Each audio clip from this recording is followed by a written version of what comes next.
ఐం ప్రేం శ్రీమాత్రే నమః. కకార రూప శబ్దం నుండి కళ్యాణి శబ్దమునకు వెళ్ళే ముందు మరలా ఒకసారి కకార రూపాన్ని ప్రస్తావించుకుందాము. సహస్రారంలోని కర్ణికలోని అంతర్బిందువులో కం బ్రహ్మ వాచక స్పందన ఉంటుంది.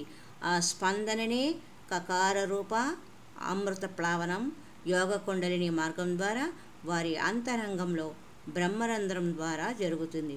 ఆ అమృత ప్లావనం వలన ఆధ్యాత్మిక ఉన్నతి ద్వారా బ్రహ్మజ్ఞాన ప్రాప్తి సిద్ధిస్తుంది. కం శబ్దమాత్ర పురశ్చరణ అనగా అక్షర లక్షల జపం. ఉదాహరణకు ఓం అనే బీజ అక్షరాన్ని కొన్ని లక్షల సార్లు జపిస్తే దానిని పురశ్చరణ అంటాం. కం శబ్దం కం బిందు సహిత అక్షర లక్షల జపం వలన మన అంతరంలోని శక్తి జాగృతమై దురభిలాషలతో బంధింపబడిన మన జీవనం నుండి అభిలాషలతో అంటే ఇతరుల కోసం జీవించడము ప్రారంభమవుతుంది. దురభిలాష అంటే మన కోసం మనం జీవించడం.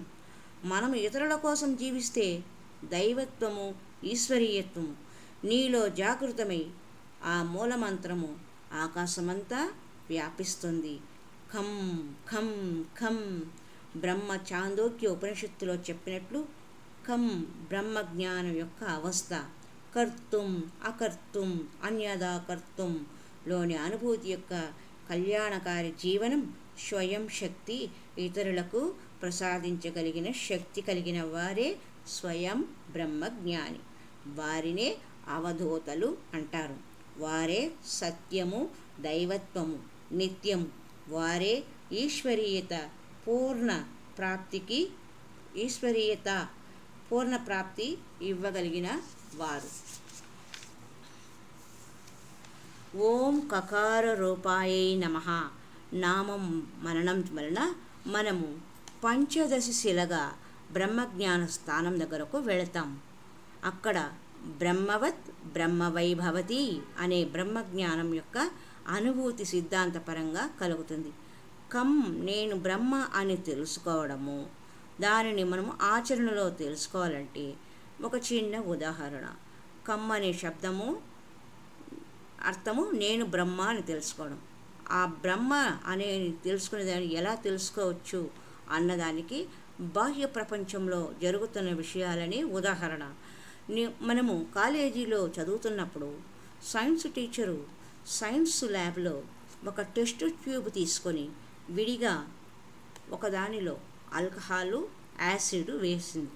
అప్పుడు నీవు దానిలో తటస్థీకరణ చూడగలుగుతావు. అలాగే కకార రూప బ్రహ్మతత్వాన్ని అర్థం చేసుకున్నప్పుడే నీకు కళ్యాణి అర్థమవుతుంది. కళ్యాణి అంటే కళ ఇది కళ్యాణి కలయ అని. మనము 84 లక్షల వివిధ యోని జన్మల తరువాత ఈ మానవ జన్మ తీసుకున్నాం. అమీబా నుండి ఇప్పటి మానవుని వరకు జన్మిస్తూనే ఉన్నాం. డార్విన్ సిద్ధాంతం ప్రకారం సముద్ర జలంలో నివసించే అమీబా నుండి ఇప్పటి మానవుని వరకు జీవుల పరిణామం తెలిపారు. భూమి మీద భగవంతుడు ఎత్తిన అవతారాలు దశావతారాలు. మత్స్యావతారం అంటే జలములో నివసించే జీవి. కూర్మావతారం అంటే నీటిలోను భూమి మీద నివసించే జీవి. వరాహ అవతారం అంటే నీటిలో కూడిన బురదలో నివసించే జీవి. నరసింహ అవతారం అంటే సగము మనిషి సగము మృగం స్వరూపం. వామన అవతారం అంటే చిన్న శరీరం కలిగిన జీవి. పరశురామ అవతారం అంటే అరణ్యంలో పుట్టి పెరిగి శస్త్రశాస్త్రములలో ప్రావీణ్యం సంపాదించిన అవతారము. శ్రీరామ అవతారం అంటే ధర్మం కోసం యుద్ధం చేసిన అవతారము. బలరామ అవతారం అంటే మనిషికి మర్యాద నేర్పించిన అవతారము. కృష్ణ అవతారం అంటే రాజకీయవేత్త ఆకతాయిలను నశింపచేసిన అవతారము. కల్కి అవతారము అంటే విష్ణువు వైష్ణవి స్వరూపాలు. తెల్లని వస్త్రాలతో ప్రళయం అనే తెల్లని కత్తిని ధరించి కాశ్మీరంలోని త్రికూట పర్వతం మీద వైష్ణవీదేవి, కర్ణాటక నుండి కల్కి అనే పేరుతో వైష్ణవనామంతో రుద్రతాండవం చేస్తే, వైష్ణవి రౌద్రీభావంతో లాస్య నృత్యం చేస్తుంది. ఇద్దరి నృత్యంలో రుద్రతాండవము, లాస్య నృత్యము, రుద్రతాండవము, వీరి ఇద్దరి నృత్యంలో తాళము ఏర్పడుతుంది. ఆ తాళము దానితో బ్రహ్మాండము వారి ఇరువురిలో విలీనమవుతుంది. ఈ అవతారాల కథలు, డార్విన్ సిద్ధాంతాలు వేల సంవత్సరాల క్రితమే మన పూర్వీకులు పరిణామవాద సిద్ధాంతం ద్వారా తెలిపారు. ప్రతి క్షణము పరిణామము జరుగుతూనే ఉంటుంది. మనలో ఎన్నో జీవకణాలు పుడుతూ మరణిస్తూ ఉంటాయి. ఆది మానవుని నుండి ప్రస్తుత కంప్యూటర్ మనిషి వరకు పరిణామం జరుగుతూనే ఉన్నది. మన యొక్క ఈ యాత్ర పరమాత్మని యొక్క అపార కృప వలన, షోడశ కళల వలన జరుగుతూ ఉన్నది. ఈ సృష్టిలో చిన్న చిన్న కీటకాలు అనగా సీతాకోక చిలుక వంటి జీవాలలో ప్రథమ ద్వితీయ కళలు ఉంటాయి. వాటిలో వివేక బుద్ధి ఉండదు. పతి పత్ని పిల్లలను గుర్తించే శక్తి వాటికి ఉండదు. ఒకటే దృష్టితో చూస్తాయి. వృక్షాలలో, సర్పాలలో, 4 కాళ్ళ జంతువులలో షష్టమ కళ నుండి అష్టమ కళ వరకు ఉంటుంది. మానవ జన్మ దశమ కళలో మొదలవుతుంది. దశమ కళలో మానవ జన్మ రాగానే మనలో వివేక బుద్ధి వస్తుందా? రాదు. మనలో చాలామందికి జీవితాంతం అమ్మ, నాన్న, గురువు, ఉపాధ్యాయులు అందరూ మనకు ఎన్నో విద్యాబుద్ధులు నేర్పించి ఉంటారు. మన నిత్య జీవితంలో చేయదగ్గ పనులు, చేయకూడని పనులు ఏమిటో కూడా మనకు నేర్పుతారు. అప్పటికీ మనలో వివేక బుద్ధి ప్రజ్వలితమయ్యి ఉండదు. మరి ఎప్పటి వరకు మనకి ఇలా ఉంటుంది అంటే, దీక్షితులము అయ్యే వరకు అలాగే ఉంటుంది. అంటే గురుముఖత దీక్ష తీసుకుంటే కానీ మనలో వివేక బుద్ధి యొక్క తాళము తెరుచుకోబడదు. తాళం అంటే మనము చెప్పుకున్నాం ఏమి, వైష్ణవి, విష్ణువు వేరు వేరు ప్రాంతాల నుండి వచ్చి రౌద్రభావంతో రుద్రతాండవము, లాస్య నృత్యము చేసినప్పుడు అప్పుడు ఒక తాళము ఏర్పడుతుంది, ప్రళయం ఏర్పడుతుంది, బ్రహ్మాండంలో లీనమవుతుంది. ఆ తాళమే విజ్ఞానమనే మానవుని ప్రగతి.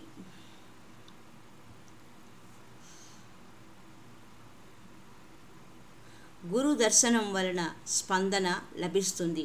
గురు స్పర్శనం వలన ఆనందం లభిస్తుంది. గురువు యొక్క మాటల వలన, ఉపదేశం వలన వివేక బుద్ధి యొక్క చివరి తాళము తెరవబడుతుంది. వారినే బ్రాహ్మణులు అంటారు. బ్రాహ్మణులు అంటే ఇప్పుడు మీకు స్పష్టమై ఉంటుంది. ఎప్పుడు గురుముఖత దీక్ష తీసుకొని వారి యొక్క స్పర్శన, మాటలు, ఉపదేశము వీటి వలన మనలో వివేకము ఏర్పడిన సమయంలోనే మనలో జ్ఞానమనే తాళము, ద్వారము తెరచబడినప్పుడు మనలో జ్ఞానం ఎప్పుడైతే బ్రహ్మజ్ఞానం అనేది ఏర్పడుతుందో అప్పుడు మనల్ని బ్రాహ్మణులు అంటారు. నీవు జన్మతః బ్రాహ్మణుడవైన, క్షత్రియుడవైన, వైశ్యుడవైన, శూద్రుడవైన గుణకర్మ విభాగాన్ని బట్టి నిర్ణయించబడుతుంది. తంత్రశాస్త్ర ప్రకారం ఉపదేశం తీసుకున్నవారు, ఉపదేశం లభించని వారు, దీక్షితులు అయిన వారు బ్రాహ్మణులు అని చెప్పినారు. ఎవరైతే ఉపదేశం తీసుకున్నవారు గురుముఖతః వారు మాత్రమే బ్రాహ్మణులు కాగలరు. అంటే వారు సమాజానికి హితమును కోరి, శ్రేయస్సును కోరి మాత్రమే ప్రతి పనిని నిరంతరము ప్రతిఫలాపేక్ష లేకుండా చేస్తారు. బ్రహ్మం చరితి బ్రాహ్మణ, బ్రహ్మజ్ఞానం యొక్క దారిలో నడిచేవాడు బ్రాహ్మణుడు. దీక్షా సమయంలో మన యొక్క కళ ద్వాదశ కళగా ఉంటుంది. అంటే 11వ కళలో గురువు గారి యొక్క అనుగ్రహం ఏర్పడుతుంది. షోడశ కళలో 11వ కళ నుండి మానవుని యొక్క జీవిత గమనము మొదలవుతుంది. విజ్ఞానము ప్రాప్తిస్తున్న సమయంలో ద్వాదశ కళ వస్తుంది. గురువు శిష్యుని మస్తకం మీద చేతిని ఉంచినప్పుడు, అంటే గురువుగారు కానీ గురువు మాత కానీ వారి చేతిని వారి యొక్క మంత్రబలంతో మన తలను తాకించినప్పుడు మనకు భ్రూమధ్యంలో స్పర్శ ద్వారా గురువు తనలోని శక్తిని ఒక అణువును మంత్రంతో శిష్యునికి నిక్షిప్తం చేస్తారు. ఈ మంత్రం మననం చేస్తూ ఉండడం వల్ల మనలో సంపూర్ణ వివేకం కలుగుతుంది. అప్పుడు మనము జ్ఞాని అయినట్లు అవుతుందా? కాదు. ద్వాదశ కళలలో ఉంటూ త్రయోదశ, చతుర్దశ, పంచదశ కళలలోకి వచ్చే సమయంలో జ్ఞానం యొక్క ఒక్కొక్క సిద్ధాంతము ఒక్కొక్క అడుగు వేసుకుంటూ పంచదశ స్థాయికి చేరుతాము. అక్కడ నీవు అహమస్మి, బ్రహ్మమస్తి, సోహమస్మి అనే అనుభవాలు ఆత్మానుభూతి ద్వారా తెలుసుకుంటారు. దాని తర్వాత షోడశ కళ అనుభవం కలుగుతుంది. షోడశ కళలో నీవు మాట్లాడలేవు అని శాస్త్రాలు చెబుతూ ఉన్నాయి. యతో వాచ నివర్తంతే అప్రాప్య మనసా సహా. నీ మనస్సు బుద్ధి అక్కడికి చేరలేవు. షోడశ కళలో ప్రవేశించిన వ్యక్తి పూర్ణ రూపంలో బ్రహ్మజ్ఞాని, ఆత్మజ్ఞాని అవుతారు. బ్రహ్మజ్ఞానం పొందడం అంటే ఆకాశం నుండి బ్రహ్మ వచ్చి జ్ఞానం ఇవ్వటం కాదు. నువ్వే బ్రహ్మ, నువ్వే ఆత్మజ్ఞాని అవుతావు. ఎప్పుడు? అప్పుడు నీలో ఉన్న ఆత్మజ్ఞానిని అనే పరద తొలగిపోతుంది. ఆ స్థితి షోడశ కళలో జరుగుతుంది. ఆ కళల నుండి వచ్చే స్థితియే కళ్యాణి. కకార రూపంలో స్పందన, కళ్యాణి రూపంలో బ్రహ్మజ్ఞాన స్థితి ఏర్పడుతుంది అని తెలుసుకున్నాము. కకార రూపంలో కళ్యాణిని అర్థం చేసుకుంటున్నప్పుడు మనకు ఆనందం కలుగుతుంది. ఈ ఆనందం ఇచ్చే శక్తి ఏ శక్తిలో ఉందో ఆ శక్తి అంతటా వ్యాపించి ఉన్నది. అగ్ని రూపంలో, శబ్ద రూపంలో ఉన్నది కూడా ఆ శక్తియే. ఆ శక్తియే కళ్యాణి. ఈ కళ్యాణి సుఖాన్ని, ఆనందాన్ని ఇస్తుంది. ఆనందానికి సుఖానికి తేడా ఏమిటి? సుఖం నిమిషం, సుఖం యొక్క వ్యవధి కొంత సమయం మాత్రమే ఉండేది, క్షణికమైనది. ఆకలి వేసినప్పుడు ఆహారం తీసుకోగానే తీరిపోతుంది. ఆనందం అంటే శాశ్వతమైనది. అమృతం అనే సముద్రంలోకి దిగినప్పుడు లోతుకు వెళ్ళే కొద్దీ దానిలో లీనమైనట్లు అనుభూతి కలుగుతుంది. ఉదాహరణ, చిన్న ఉదాహరణ మీరు చూసినవే. ఒక చక్కెర డబ్బాలోకి చక్కెర తింటున్న చీమలు ఆ తీయదనం నుండి బయటకు రావు. చివరి చక్కెర గుళిక అయ్యే వరకు అట్టి పెట్టుకొని కనిపిస్తాయి. అదే విధముగానే బ్రహ్మజ్ఞానం తెలుసుకోవాలనే జిజ్ఞాస కలిగిన మానవునికి వ్యవహారంలో వ్యాపారం చేస్తున్న ఆఫీసరైనా, అధ్యాపకుడైనా, నువ్వు ఏ ఉన్నత స్థితిలో అయినా నిరంతరము బ్రహ్మజ్ఞాన ప్రాప్తి కొరికే సాధన చేస్తున్నప్పుడు చీమ వలె చివరి స్థితిని పొందేంత వరకు సాధన చేస్తూ ఉంటారు. మీరు ఏ స్టేజ్లో ఉన్నా, ఏ స్థితిలో ఉన్నా అని తెలియస్తున్నది. ఇంకా మనము డబ్బుతో ఏదైనా కొనవచ్చు, అంటే ఏ సుఖానైనా కొనవచ్చు, కానీ ఆనందాన్ని కొనలేము. గురుముఖతః లభించిన ఉపదేశంతో అనుసరించిన సాధన యొక్క పుత్రుడే ఆనందము.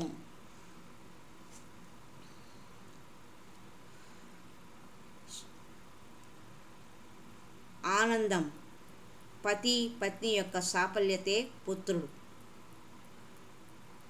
గురుముఖతః లభించిన ఉపదేశంతో మనము చేసిన సాధన యొక్క పుత్రుడు అంటే ఆనందం. సుఖం అంటే క్షణికమైనది, సుఖము అశాశ్వతమైనది, ఆనందము శాశ్వతమైనది. గురు ఉపదేశం ద్వారా పొందిన ఆనందమే మన యొక్క పుత్రుడు.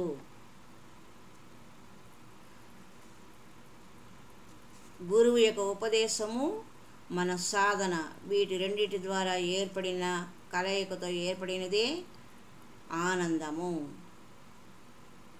ఆ ఆనందం అనే పుత్రుడు ఇచ్చే సామర్థ్యము ఎవరిలో ఉంటుంది? కళ్యాణి నామ శబ్దంలో ఉంటుంది. కళ్యాణి ఎవరు? కళ్యాణి నీకు ఉపదేశం ఇచ్చిన గురువు.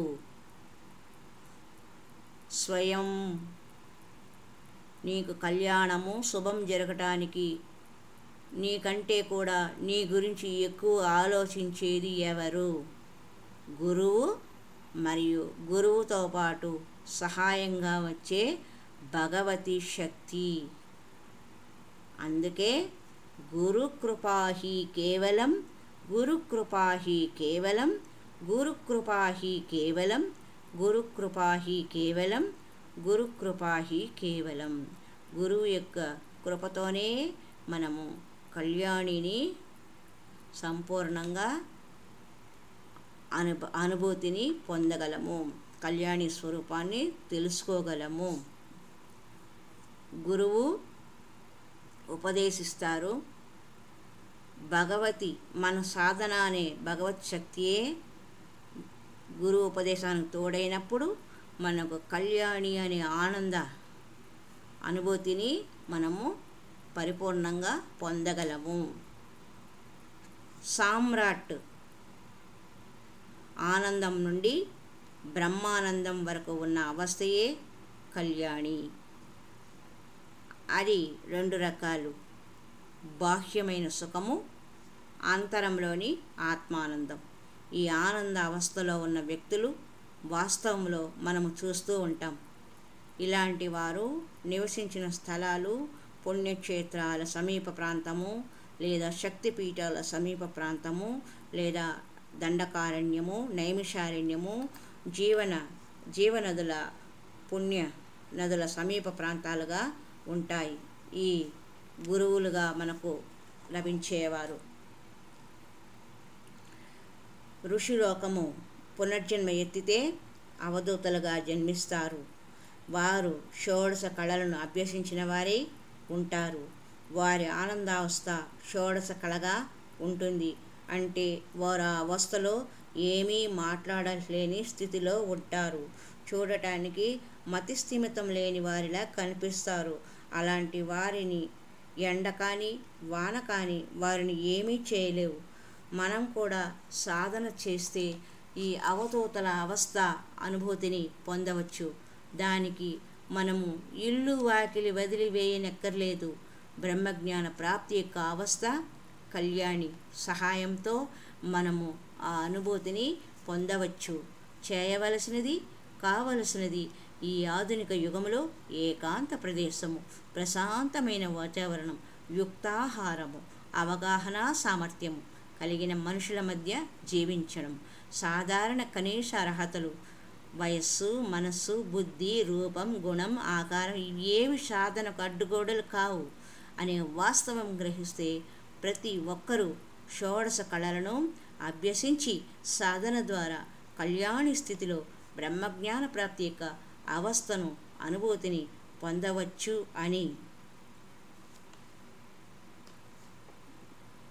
ఆశిస్తూ ప్రతి ఒక్కరూ ఈ లలితా త్రిశతి నామంలోని కకార రూప కళ్యాణి, కళ్యాణ గుణశాలిని, కమనీయ అనే శబ్దాలకు అర్థాలను జ్ఞానం ద్వారా తెలుసుకొని పరిపూర్ణ ఆనందాన్ని పొందుతారని ఆశిస్తూ మీ హితైషిణి. హరి ఓం తత్సత్.